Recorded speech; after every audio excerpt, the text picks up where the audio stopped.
Bienvenido de nuevo. Hoy nos acompaña el profesor Fyodor Lukyanov, profesor investigador y redactor jefe de la revista Rusia en los Asuntos Globales. Gracias por volver al programa. Hola. Gracias por invitarme. Así que, ya sabes, tanto Rusia como Ucrania se ven a sí mismas librando una guerra existencial, lo que a menudo deja muy poco margen para el compromiso. Cada bando fija sus objetivos maximalistas y muestra disposición a asumir riesgos inmensos. Y también se puede decir, por supuesto, que Europa no se enfrenta a una amenaza existencial, pero aún así, los europeos han apostado mucho en esta guerra y también tienen mucho que perder. Pero ahora, ya sabes, parece que estamos, no deberíamos hablar demasiado pronto, pero parece que estamos llegando a la fase final. Es decir, la victoria de Rusia ya no puede negarse realmente, y creo que cada vez más gente está asumiendo el hecho de que tampoco puede evitarse. Pero mientras Rusia gana la guerra, lo que más gente se pregunta es si corre el riesgo de perder la paz que viene después. Me preguntaba cómo abordas esta cuestión, especialmente tenemos el plan de paz de 28 puntos de Trump. ¿Qué se necesita realmente para establecer una paz duradera?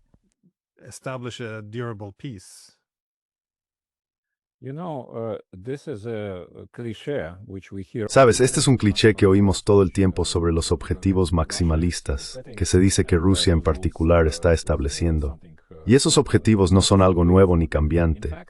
De hecho, lo que el liderazgo ruso ha estado diciendo hace 3 años, hace 3 meses, hace medio año, hace 2 años, incluso desde el mismo comienzo de la campaña militar, es exactamente lo mismo. Puedes llamarlo maximalista, o puedes llamarlo de otra manera, pero es un conjunto de exigencias, un conjunto de condiciones que deben cumplirse para detener la fase militar y empezar a crear unos arreglos de seguridad más o menos estables en Europa del Este, quizá en Europa en general.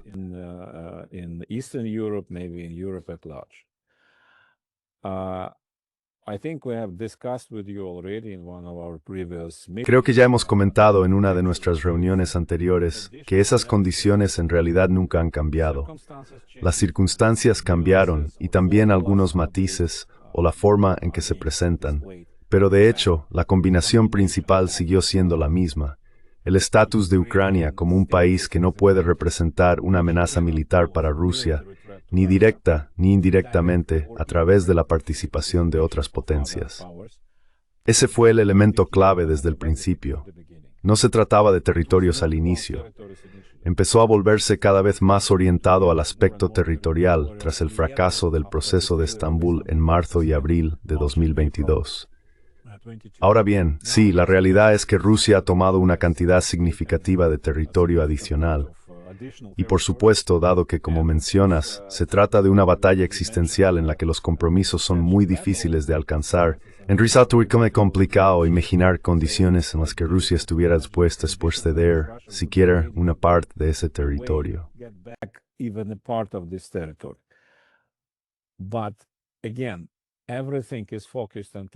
Pero una vez más, todo está centrado ahora en los territorios, mientras que la parte esencial de todas las demandas siempre ha sido otra cosa. Y ese algo más es lo más difícil de abordar. En este plan de paz, si es que podemos llamarlo así desde la administración estadounidense, vemos algunos intentos de acercarse a Rusia con ideas sobre garantías de seguridad. Pero ante todo, sigue siendo algo muy abstracto, muy poco claro. Y cuanto más concreto y detallado se vuelva, después, por ejemplo, de negociaciones entre las delegaciones estadounidense y ucraniana, sin mencionar una posible participación europea, estoy casi seguro de que los aspectos más esenciales para Rusia serán eliminados del texto, lo que significaría que ese texto no tiene ninguna posibilidad.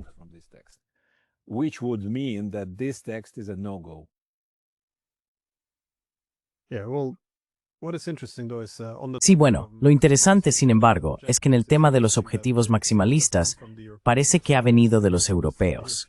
Probablemente hayas visto la contrapropuesta europea. Sigue incluyendo todo. La expansión de la OTAN se mantiene.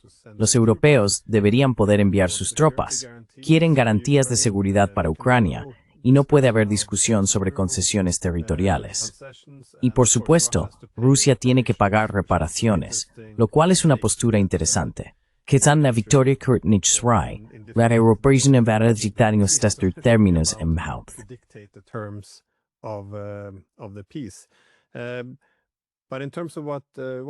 Sí, pero en cuanto a lo que hizo la administración Trump, parece que presentaron esta propuesta de paz más como un borrador, un punto de partida.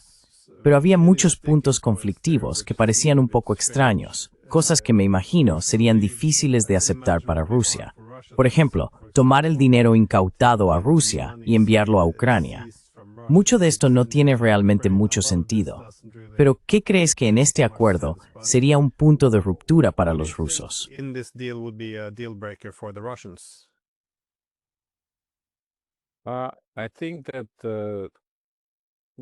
Creo que uno de los factores decisivos podría ser la exigencia que se ha debatido abiertamente como un obstáculo desde Alaska. La reclamación de Rusia de que Ucrania retire sus fuerzas de la parte del Donbass que Rusia no controla. Eso es simbólicamente muy difícil para Ucrania. Creo que los estadounidenses, al menos en el plan inicial, insistieron en que Ucrania debía hacerlo, pero no es tan sencillo. Pero hay otra parte que considero mucho más importante, que remite a mi primera observación, la cuestión de la seguridad, el futuro de la seguridad europea. Bien, pongámoslo de forma más concreta, el futuro de la seguridad mutua entre Rusia y Ucrania, incluso teniendo en cuenta que Ucrania es vista como un agente del resto de la OTAN, del resto de Europa.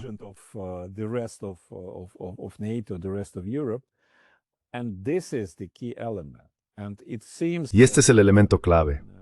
Parece que los ucranianos harán todo lo posible por eliminar las limitaciones en este aspecto, tanto en la capacidad militar, que por cierto, en el borrador estadounidense se establece en un ejército de 600.000 efectivos. En realidad, es un ejército enorme, nada típico para un país como ese. Y también, por supuesto, este estatus de neutralidad, la no alineación con la OTAN que los europeos intentan imponer, es precisamente lo que quieren eliminar. Y esto es exactamente lo que Rusia insiste absolutamente en.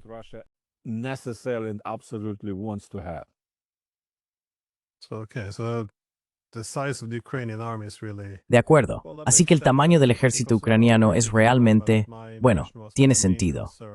Creo, corrígeme si me equivoco, pero mi impresión era que la principal preocupación del lado ruso sería que cualquier acuerdo de paz pudiera convertirse en otro Minsk. Solo una pausa temporal para que la OTAN rearme a Ucrania y vuelva a luchar más adelante. Así que supongo que las dos cuestiones serían entonces la neutralidad de Ucrania y el tamaño de su ejército, siendo el territorio casi una especie de garantía que limita la posibilidad de que Ucrania sea utilizada como línea del frente en el futuro si no controla esas regiones sensibles. Pero, ¿cuáles ves como los riesgos si no hay un acuerdo de paz? Porque parece que podría haber un dilema. Por un lado, ¿dónde se detendría Rusia? Si deja atrás un estado residual, corre el riesgo de una insurgencia que podría durar décadas. Pero si entra en la Ucrania occidental, se encontraría en una trampa enorme, algo que no querría.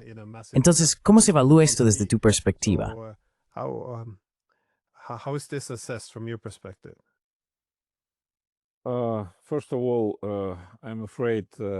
En primer lugar, me temo que no tenemos ningún motivo para hablar de Ucrania occidental como una demanda hipotética, ni de ninguna otra parte del actual territorio ucraniano.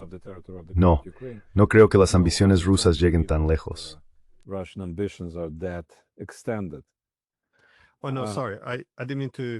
Oh, no, perdón, no quise decir conquistarla, sino poner fin a la guerra. Porque si los ucranianos nunca se rinden, seguiría siendo un territorio desde el que la OTAN podría seguir enviando misiles y usarlo como base de lanzamiento para continuar la guerra. No creo que Rusia tenga ningún interés en tomar Leópolis, lo siento.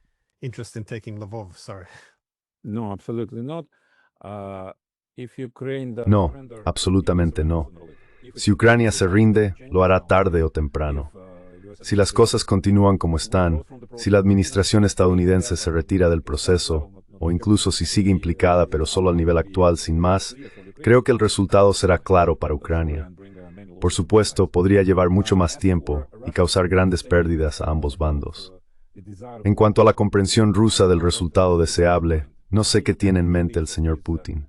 Tiendo a creer que los contornos de su plan, que fueron expuestos el 24 de junio, cuando mencionó esos 4 territorios, completamente el Donbass, quizá en menor medida Jersón y Zaporilla, y los acuerdos de seguridad, siguen siendo los mismos.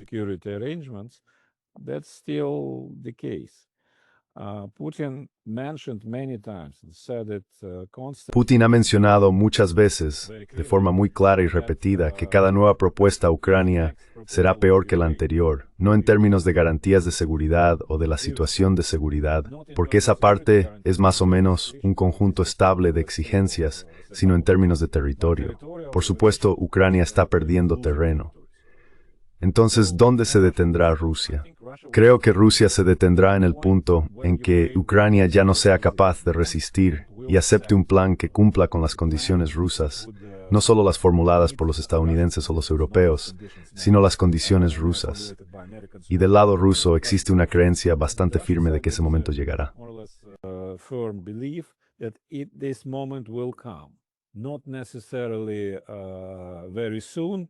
No necesariamente muy pronto, pero como dijo Putin hace un par de días cuando reaccionó a este plan de paz de Trump, habló con mucha cautela. Dijo, conocemos este plan, no creemos que sea un plan, es solo una propuesta, que lo discutan, es asunto suyo.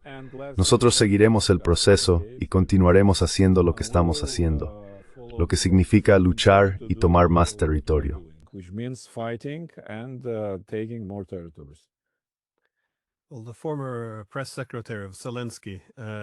Bueno, la antigua secretaria de prensa de Zelensky, Julia Mendel, hace más o menos el mismo comentario que tú. Ella argumentó que deberían aceptar el acuerdo, la propuesta que están presentando los estadounidenses, no porque sea un gran trato para Ucrania, sino porque, como dijiste, la situación solo empeorará cada día, especialmente en el sentido territorial, pero también en cuanto a las pérdidas que están sufriendo en infraestructura y personal. Sin embargo, una pregunta habitual es hasta qué punto Trump es sincero. Porque, como sabemos por los vaivenes durante su presidencia, siempre surge la duda de si realmente busca una paz sostenible con Rusia o si simplemente intenta engañar a todos.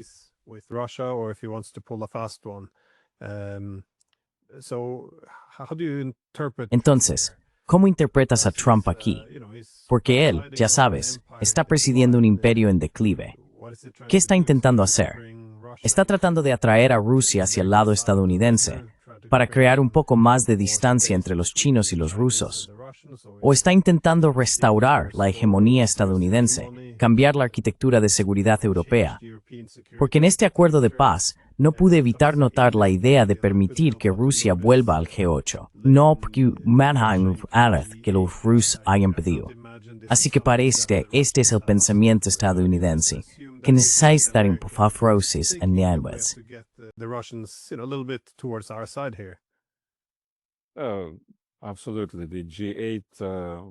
Absolutamente. El tema del G8 es una broma, no solo porque nadie más quiere que Rusia forme parte del G8, incluida la propia Rusia, sino también porque, estratégicamente, tendemos a pasar por alto las relaciones particulares entre Rusia y los líderes musulmanes allí, y los líderes europeos allí.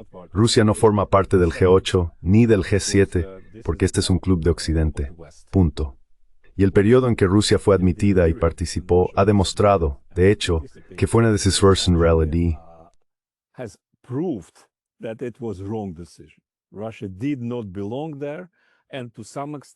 Rusia no pertenecía allí, y hasta cierto punto creo que fue una decisión muy racional expulsarla del G8.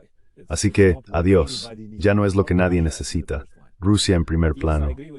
Pero sí, estoy de acuerdo contigo en que esa es la percepción de Trump, que a Rusia se le debería dar algún reconocimiento simbólico, y él cree que Putin desea tanto el reconocimiento de los demás como él mismo. Pero eso ya no es exactamente así. Tal vez al principio fue importante para el presidente Yeltsin y luego para Putin estar allí, pero eso fue hace mucho tiempo. Creo que Trump es bastante sincero en su disposición y deseo de poner fin a esta guerra. in his willingness and his desire to end this war. More than that, I even believe that he is Más que eso, incluso creo que lamenta sinceramente las muertes de las personas allí.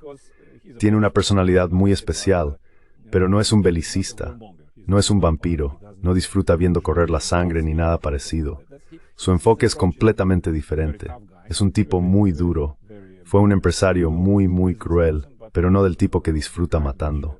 Así que, en este sentido, sí creo que es sincero. Pero el siguiente aspecto es que la administración estadounidense no está unificada en torno a esta idea. Vemos diferentes influencias que provienen de distintos frentes.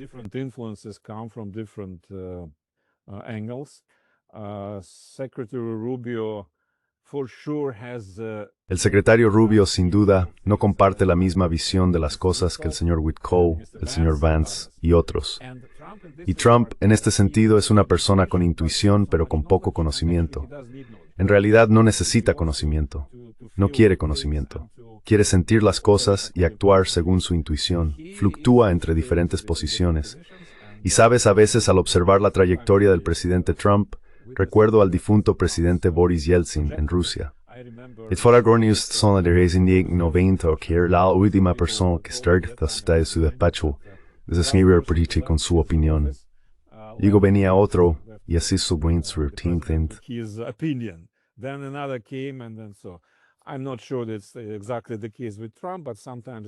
No estoy seguro de que ese sea exactamente el caso con Trump, pero a veces lo parece. Creo que el problema es que Donald Trump no quiere entrar en ningún detalle de lo que está ocurriendo, ningún detalle, porque no quiere verse arrastrado a un asunto muy complicado. Cree, como dicen los alemanes, en la tradición romántica alemana del Sturm und Drang, ir directamente al grano, romper el punto muerto y avanzar. En este caso funciona como en muchos otros. Creo que Trump se ha sentido muy inspirado por lo que considera el éxito del Acuerdo de Gaza. Francamente, allí no se ha resuelto nada y no sabemos cómo acabará, pero al menos se ha proclamado como una gran victoria y un gran acuerdo de paz. Y él quiere tener algo así.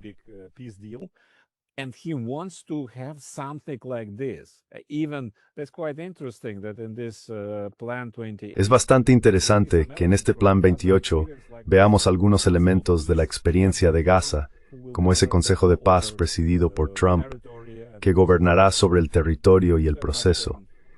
Es algo muy poco diplomático, por así decirlo.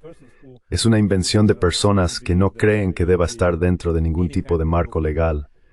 Y por un lado podría ser productivo en ciertos momentos, pero, en general, mencionaste los acuerdos de Minsk como un ejemplo negativo. Y esa es una referencia absolutamente correcta. Porque si fuimos incapaces de implementar los acuerdos de Minsk, que eran mucho más simples que lo que se está planteando aquí, ¿qué demonios puede garantizar que este tratado extremadamente complicado y delicado se implemente y se mantenga en funcionamiento?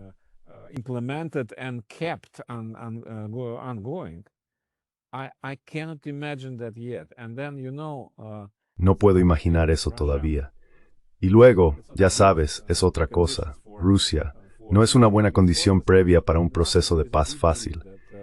En Rusia existe una profunda creencia de que mientras nuestro ejército esté luchando y ganando, la posición rusa está siendo tenida en cuenta al menos parcialmente hasta cierto punto. En el momento en que Rusia se detenga, todos los demás trabajarán juntos para contrarrestarla y tratar de hacerla retroceder. Por eso creo que esta condición y un alto fuego antes de un acuerdo es muy fuerte y muy firme. Nadie aceptará del diferente.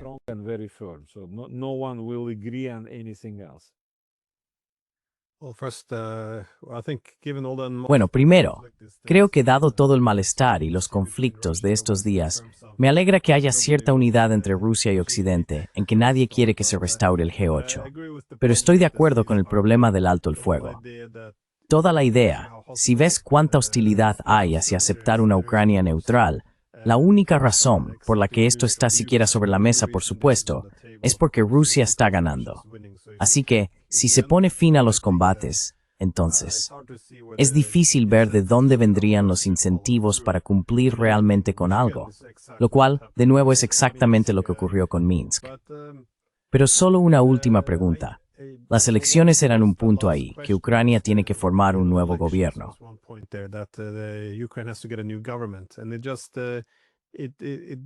Me hizo reflexionar, porque ambos estuvimos recientemente en Valdai, y muchos de los participantes extranjeros compartían una inquietud común.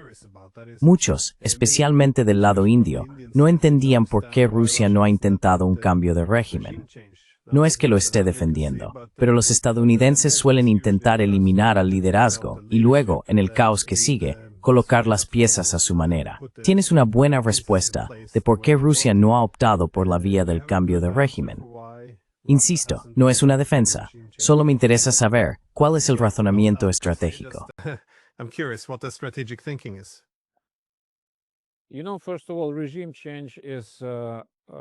Sabes, ante todo, el cambio de régimen no es en absoluto algo que Rusia sea capaz de hacer, para ser muy franco. No tenemos muchos ejemplos positivos, ni siquiera de la época soviética. Recuerda Afganistán. Fue un cambio de régimen, pero ¿a qué precio? Salió muy mal, empezando en el 79. Supuso una ocupación total del país durante otros 10 años. Así que no lo llamaría en absoluto un éxito. Si observamos la experiencia de Rusia tras el colapso de la Unión Soviética, no encontrarás ningún ejemplo de un cambio de régimen exitoso llevado a cabo por Rusia. Hubo cambios en algunos países vecinos, Ucrania, Azerbaiyán, Armenia, giros hacia regímenes o gobiernos más favorables a Rusia que sus predecesores.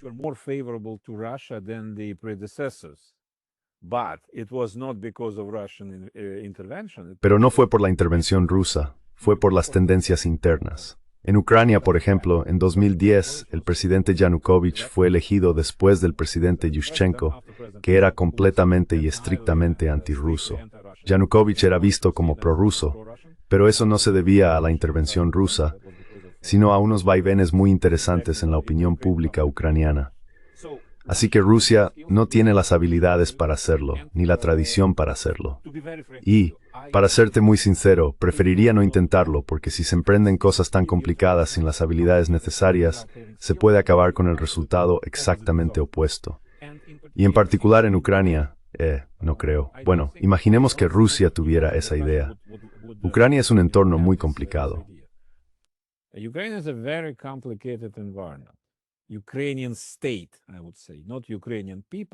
El Estado ucraniano, diría yo, no el pueblo ucraniano, sino el Estado ucraniano, y toda la política ucraniana tras el colapso de la Unión Soviética y la aparición de este país independiente, fue presentada por muchas personas, tanto dentro como fuera de Ucrania, como una lucha entre fuerzas prorrusas y prooccidentales. Pero en realidad era mucho más complejo. Este esquema simplista nunca funcionó y en cierta medida llevó a Ucrania a la miseria actual. En términos reales, el establecimiento de un Estado independiente y soberano solo fue posible de un distanciamiento de Rusia, es decir, un sentimiento antirruso.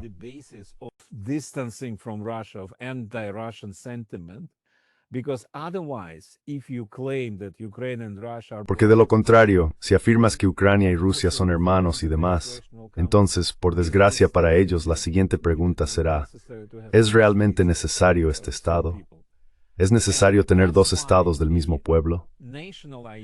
Y por eso la idea nacional en Ucrania desde el principio no fue la idea de la mayoría de la población, sino más bien la de una minoría muy pequeña en la parte occidental de Ucrania. Pero era la única disponible, porque el resto eran más bien indiferentes hacia el futuro. Y la mayoría, tras el colapso de la Unión Soviética, la mayoría de los ucranianos, como la mayoría de los rusos, no podía creer ni imaginar seriamente que se tratara de una separación real y definitiva. Pero ocurrió. ¿Y por qué lo recuerdo? Porque no creo que Rusia haya tenido nunca fuerzas dentro de Ucrania, dentro de la esfera política de Ucrania, que pudieran considerarse agentes rusos.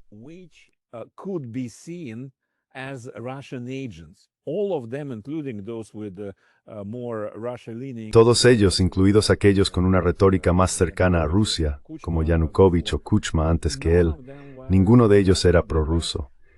Eran pro-ucranianos, y ser pro-ucraniano en el sentido político de Ucrania significaba intentar alejarse de Rusia en realidad de distintas formas. Por supuesto, lo que vemos ahora es un extremo. Lo que vimos en la época de Yushchenko fue otro extremo. pero en cualquier caso, por eso creo que en realidad Rusia nunca tuvo una base seria, ningún fundamento material importante dentro de Ucrania para crear fuerzas prorrusas, como hicieron los estadounidenses en otros lugares. Incluso la experiencia estadounidense demuestra que eso no funciona para siempre. Puede funcionar durante un tiempo, puede ser un cambio, una revolución, una disrupción, pero al cabo de un tiempo basta con mirar a Georgia.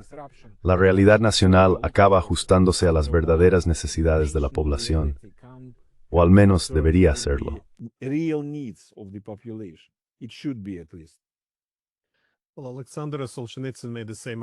Bueno, sin embargo, Alexander Solzhenitsyn hizo el mismo argumento que tú. Llamó a la historia de siglos, o incluso de milenios, entre Rusia y Ucrania, una espada de doble filo.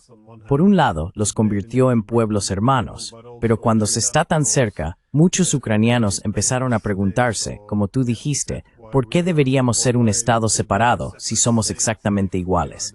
Así que los movimientos de independencia y soberanía, especialmente entre los ucranianos occidentales, tomaron forma como un proyecto muy antirruso, que finalmente culminó en una guerra civil, así como en un conflicto externo con Rusia.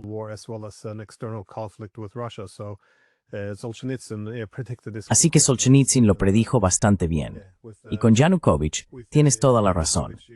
Después de que Yushchenko fuera instalado por Occidente en 2004, para 2009, Newsweek informó algo así como que la estrella de Yushchenko había caído. Dijeron que solo tenía un 2,7% de aprobación, lo que lo convertía en el líder menos popular del mundo, algo bastante impresionante de lograr. Así que sí, supongo que el cambio de régimen quizá no sea la mejor opción. En fin, muchas gracias. Sé que tienes una agenda muy apretada por delante, así que te agradezco mucho que hayas sacado tiempo para nosotros. Gracias, Glenn. Adiós.